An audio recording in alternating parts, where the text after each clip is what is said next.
Hello everyone, and welcome back to BroderCAD. We have already completed part 1 of this project, which covered the modeling and assembly. If you missed that, you can click the card above. In this video, we are going to learn all about rendering this model. So, without any further delay, let's get started.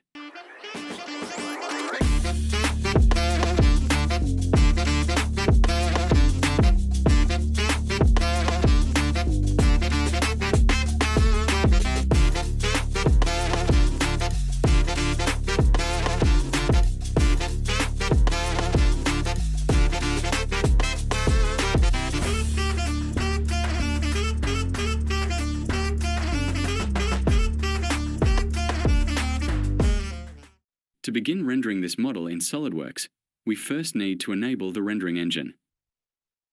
Go to your settings and then select Add-ins. You'll see a list of add-ins available for different purposes. For rendering, we only need PhotoView 360.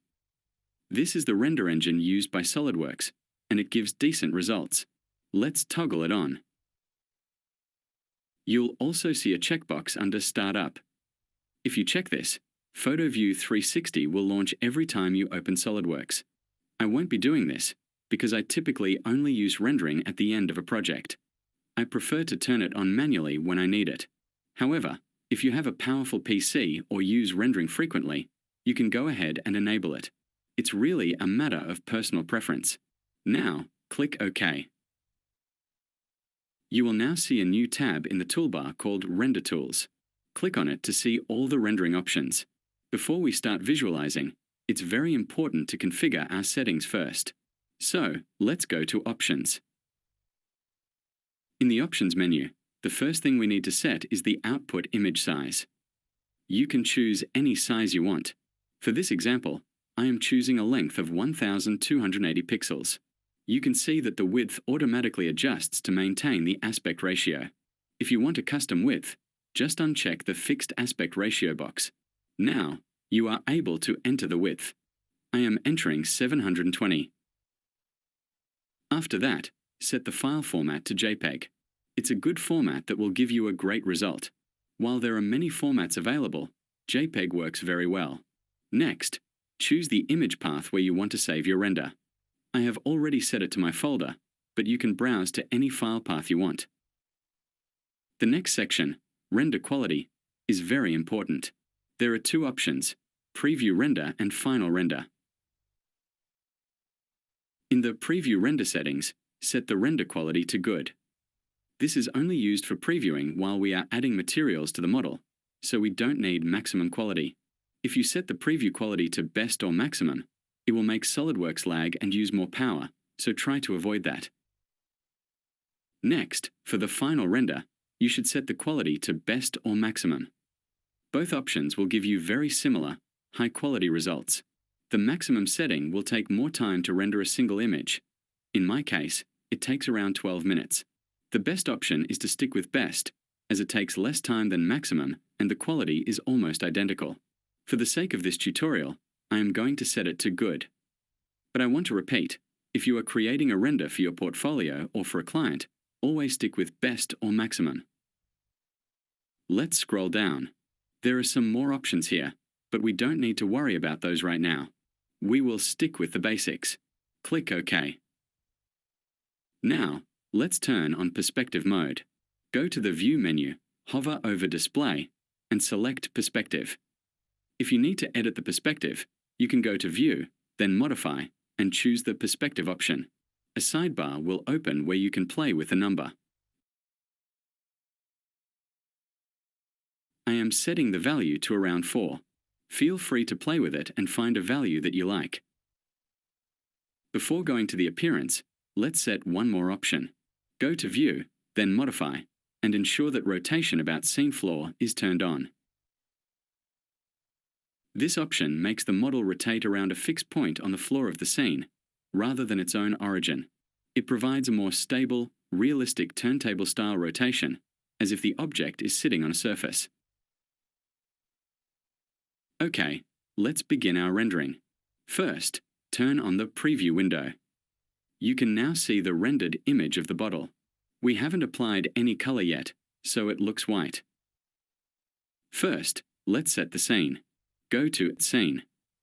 We can see lots of options to choose from. I am choosing Basic Scenes and selecting 3-point beige. If you want to edit the scene further, you can go to the Display Manager in the Design tree and choose the option for Edit Scene.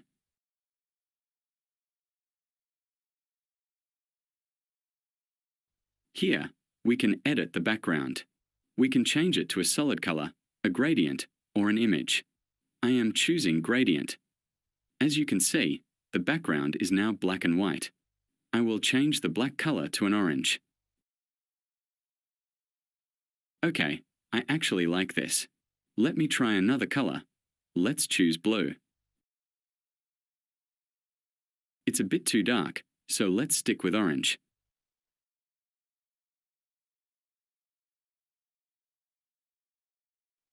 Moving down, we see options for floor reflections and floor shadows. Notice that when we turn off the shadow, it feels like the bottle is flying in space and not placed on anything. So, let's turn the shadow on. And when we turn on the reflection, it gives the bottle more connection to the floor.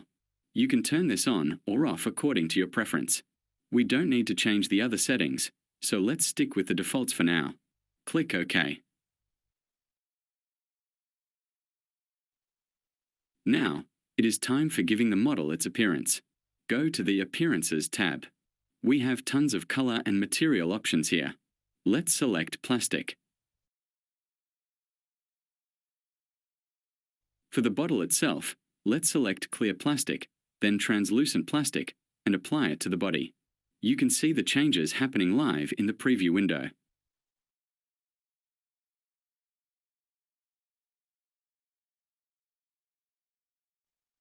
Next, let's go to Low Gloss Plastic and select a blue color for the cap. Select the Body option to apply it.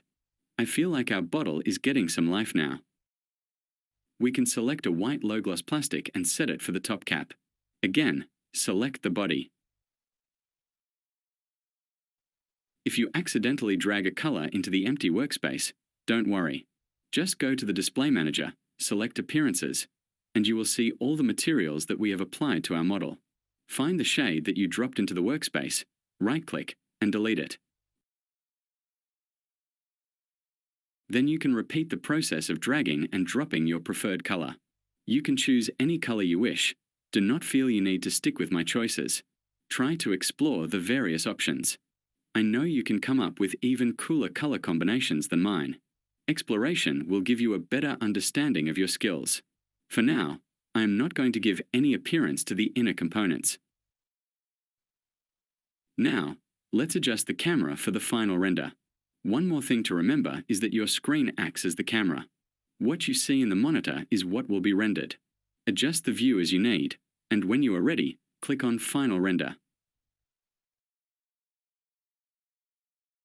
Choose different poses and render them out. And also, try to remember to click the Save button after the render is finished. When a render is done, a notification sound will play, and a Save button will appear. If you forget to save, then the render is a waste.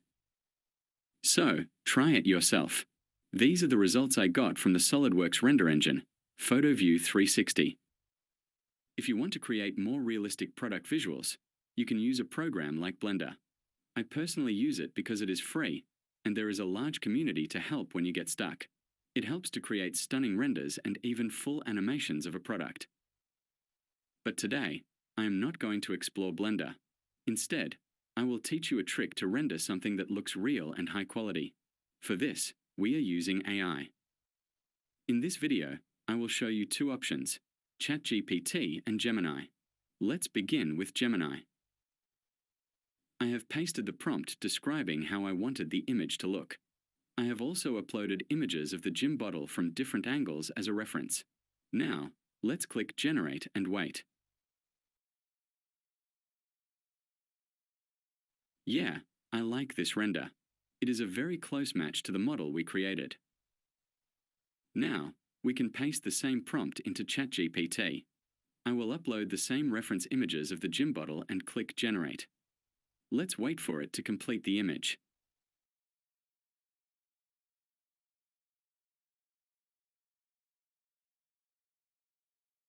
Okay. The image created by ChatGPT is not matching with the reference. I tried these many times with different prompts, but the result was still the same. I don't know. Maybe it is an issue with my prompting in ChatGPT. However, I have made good results from Gemini with different prompts. These are the results.